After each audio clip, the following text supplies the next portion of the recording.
पाशं शिरपुरिवन्दमि पाशं शिरपुरवन्दमि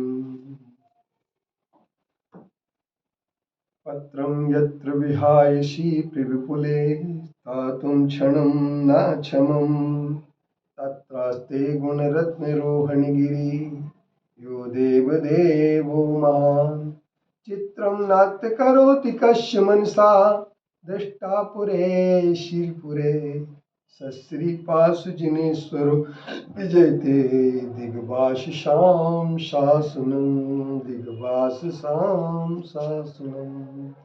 अंतरिक्ष पार्श्वनाथ प्रभु शिरपुर को हम स्मरण करते हुए आज आपके लिए सबसे पहली बात ये बता देना चाहते हैं कि हम क्या कभी परिग्रह से मुक्त होकर के और सच्चे धर्म की ओर बढ़ सकते हैं।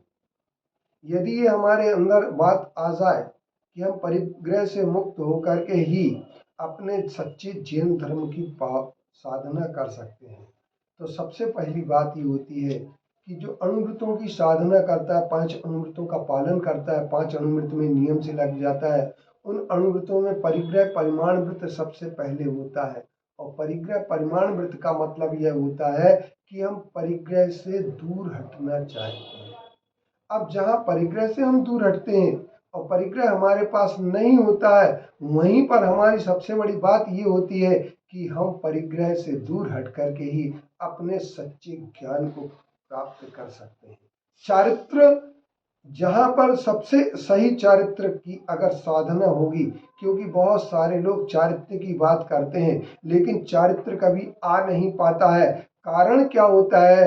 परिग्रही के कभी चारित्र नहीं हो सकता है और चारित्रवान कभी परिग्रही नहीं हो सकता है। इसलिए हमारे दिगंबर जैन साधु ने और दिगंबर जैन आचार्यों ने, आचार्य कुंद जैसे आचार्यों ने स्पष्ट कह दिया और हमारे यहाँ वही भगवान माने जाते हैं। जिनेन्द्र देव वही कहे जाते हैं। छठाला के अंतर का कहा है, देव जिनेन्द्र गुरु परिग्रह बिन धर्म दया जुत्सारो। जिनेन्द्र देव ही देव होते हैं और परिग्रह के बिना ही गुरु होते हैं, क्योंकि जब तक हम परिग्रह से दूर नहीं हटते हैं तब तक किसी प्रकार से साधु बनने की कोई भी योग्यता हमारे अंदर नहीं आ सकती।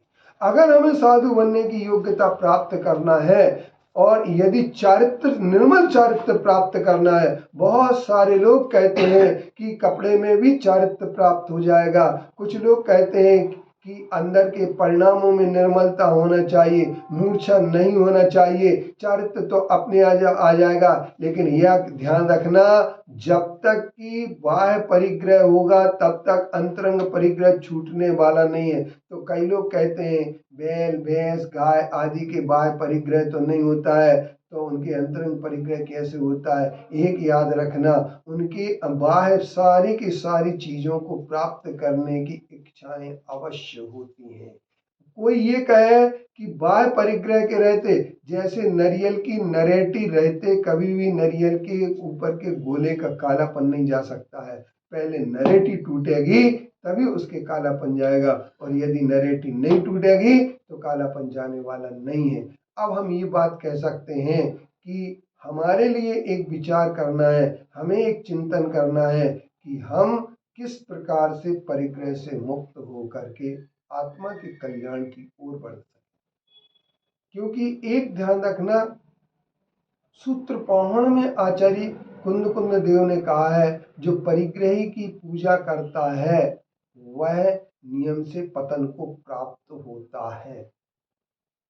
एक परिग्रह की पूजन करने वाला पतन को प्राप्त हो जाता है। तो जैन दर्शन के उपासक जो होते हैं, क्योंकि जैन दर्शन ने परिग्रह को पाप मानते हुए परिग्रह के त्याग करने की बात सामने रखी है, और जब परिग्रह के त्याग करने की बात सामने आती है और हम परिग्रह से मुक्त हो जाते हैं, तो निश्चित तौर पर हम एक बार अपने आत्मा के कल्याण के मार्ग को प्राप्त करना प्रारंभ कर देते हैं।